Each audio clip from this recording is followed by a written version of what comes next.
Yes, I think the first edict that was issued was that local government wouldn't have a role to play, that it would be Department for Work and Pensions responsible for delivering universal credit from cradle to grave. But in terms of how that has taken shape, is that's not fit for purpose. It won't work.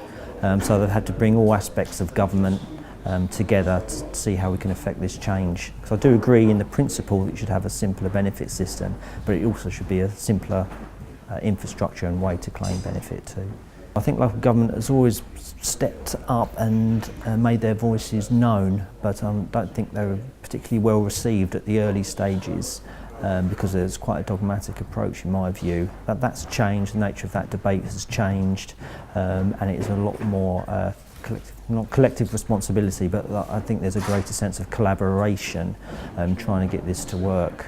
But there's still a lot of unanswered questions here, particularly how the funding mechanism is going to work for local government in terms of delivering universal credit, if it's going to take a key role. We want to do it well. I think one of the key difficulties is the digital by default aspect, and that all claims, 100% of claims will be made online. Government have stepped massively away from that, moving from digital by default to digital when appropriate.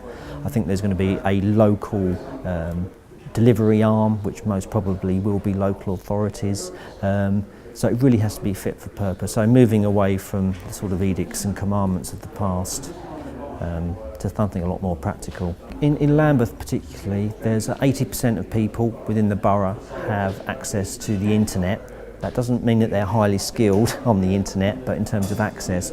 But interestingly, only 50% of people in social housing, who will predominantly be the segmentation who are claiming benefits, have access to the internet. So I think there's a real disconnect between reality and the idealised model.